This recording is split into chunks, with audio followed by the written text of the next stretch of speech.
이와 같은 그 결론이 나지 않는 옥신각신이 무려 6년째 계속되고 있습니다.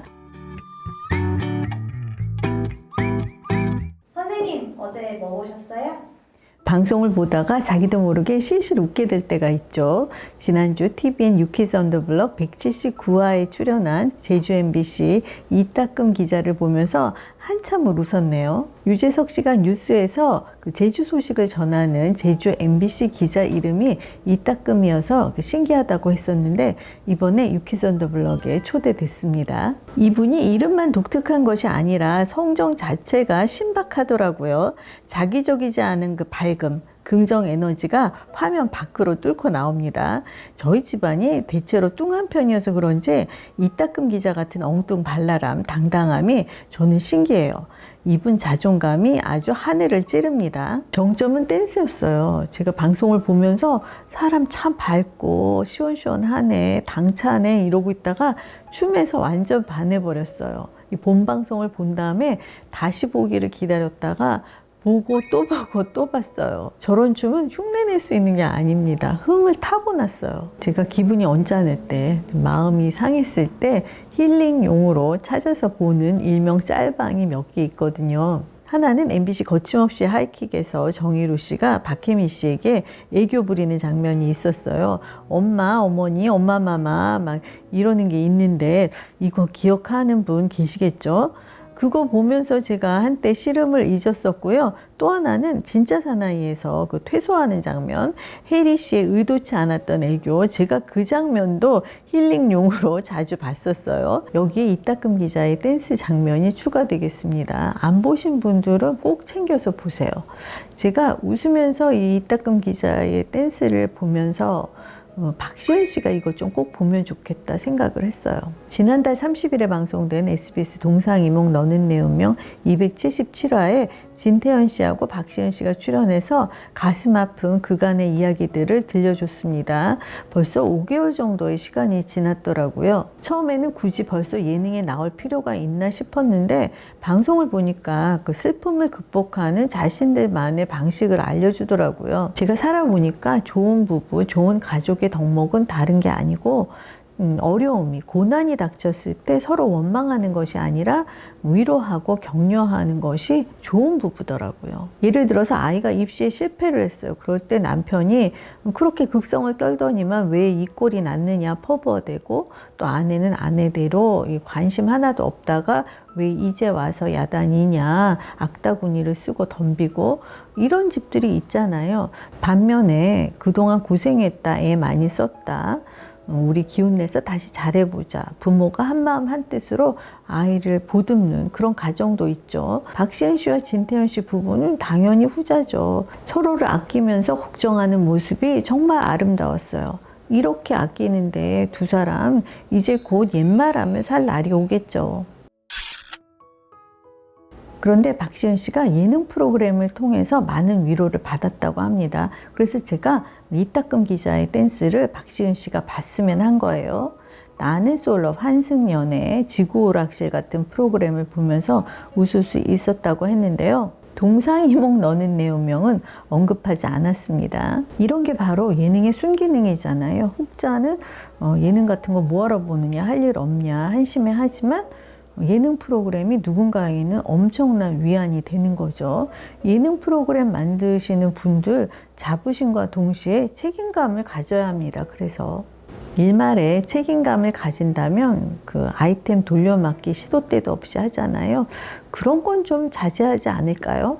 그 아이템 돌려막기가 뭐가 있을까요? 우선 거짓말 탐지기, 그리고 겨울이면 등장하는 김장하기, 또 타로나 사주 보러 가기, 이런 것들이 있는데 저는 그 최강자는 깻잎 논쟁이라고 봅니다. 이젠 정말 지긋지긋합니다. 깻잎 논쟁이 2018년 4월 2일 동상이몽 너는 내 운명 39화에서 노사연 씨가 자신의 경험담을 꺼내면서 시작된 거예요. 남편 이무송 씨가 옆자리 여성이 집으려는 깻잎을 자신의 젓가락으로 눌러줬대요.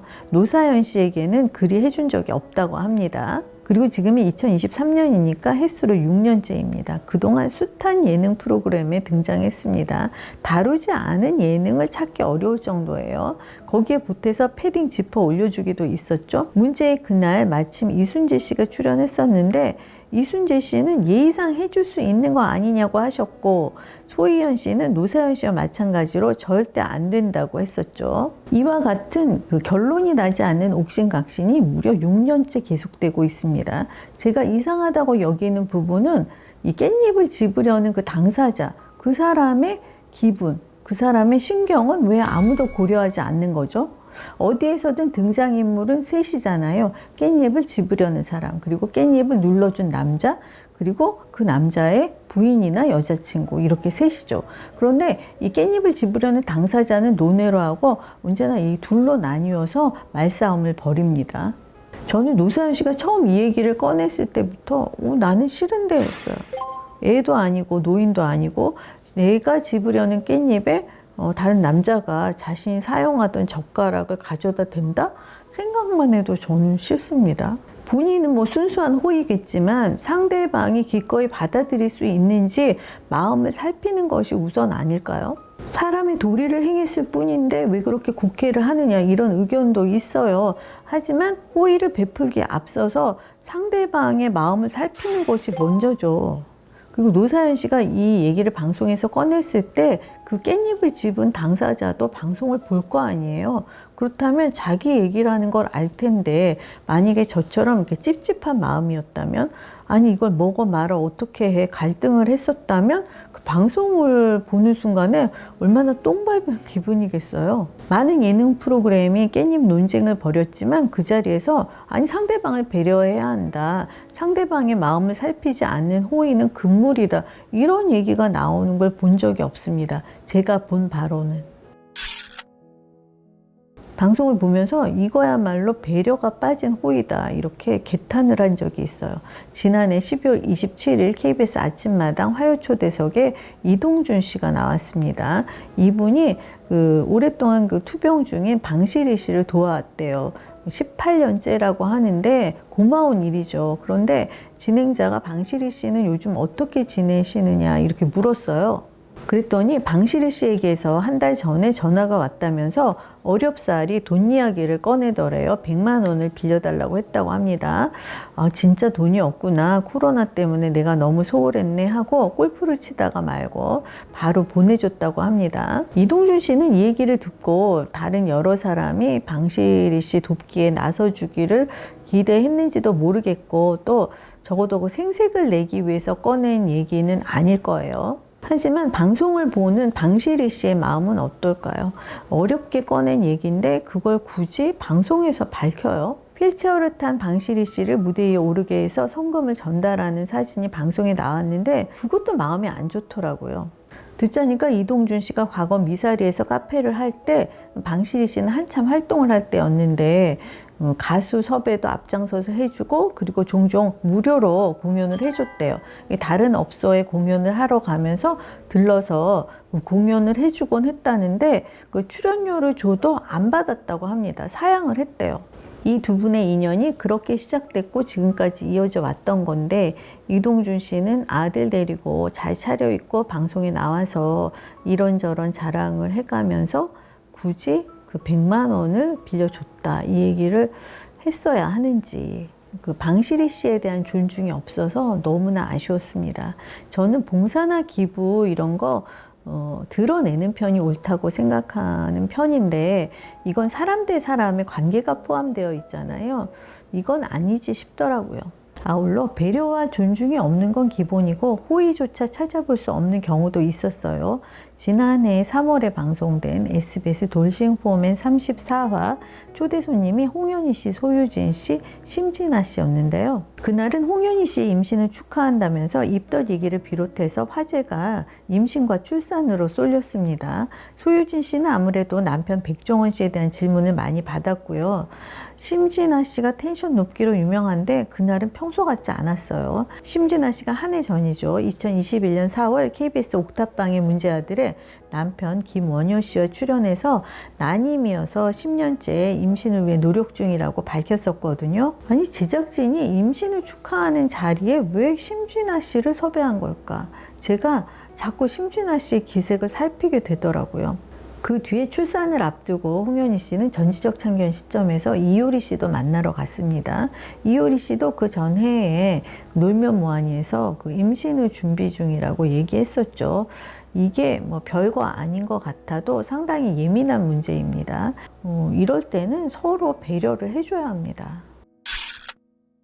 예능에서 그 상대방에 대한 배려가 담긴 호의 예를 하나 들어볼까요? TVN 뉴스테이 2화에서 최우식 씨가 네팔인 니메스 씨 가족을 구례역으로 마중하러 갔었죠.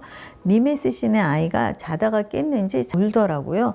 최우식 씨가 배고파서 우는 거 아닐까요? 초콜릿 줘도 될까요? 아니면 저녁 먹을 때까지 기다릴까요? 이렇게 물었어요. 초콜릿이나 사탕 같은 달짝지근한 거 절대 안 먹이는 집 있잖아요. 또 그 밥 먹기 전에는 금하는 집도 있고, 불쑥 그 주고 보는 것이 아니라 규칙이나 분위기를 묻는 거죠. 생각 없이 남의 집 아이에게 사탕 같은 거 불쑥 주면 안 되고요.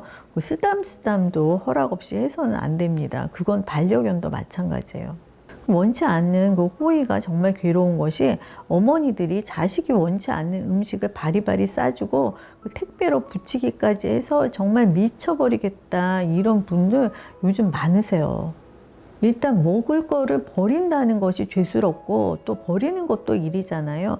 어머니들께서는 자식 생각하는 마음에 이고지고 나르시지만 자식에게는 짐이 되고 부담스러울 수 있다는 거를 아셔야 해요. 저도 그 주는 거, 드리는 거를 좋아하는 편인데 그에 앞서서 생각을 많이 해요.